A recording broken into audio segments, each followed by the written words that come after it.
non seulement il existe un plan de contingence, mais c'est pour ce plan de contingence que nous sommes venus rencontrer le chef de l'État pour lui faire part justement de la réponse préparée par la RDC pour lutter contre cette épidémie.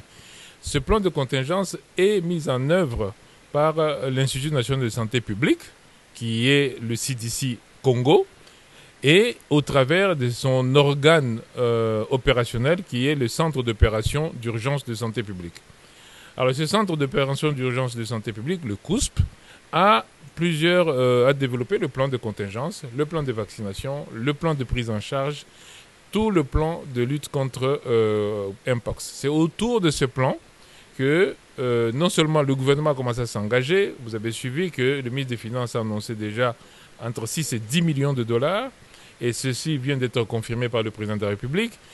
Vous avez suivi que les partenaires, notamment CDC Afrique, commencent à mettre de l'argent. C'est autour de ce plan de contingence qui a été élaboré que nous faisons cela.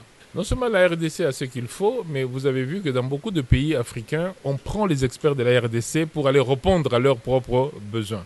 Donc non seulement que la RDC a tout ce qu'il faut en termes de capacité humaine, mais la RDC, comme je viens de dire, a un plan, mais la RDC a un engagement politique fort du gouvernement pour pouvoir justement répondre à ça. Oui, je peux rassurer la population que, comme on a fait avec Covid-19, je rappelle quand même pour Covid-19 que la RDC, c'est le pays où il y a eu le moins de morts par Covid-19.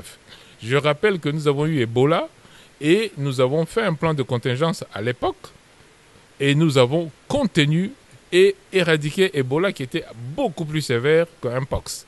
Donc la RDC a les compétences, la RDC a les moyens et la RDC a une planification pour cela.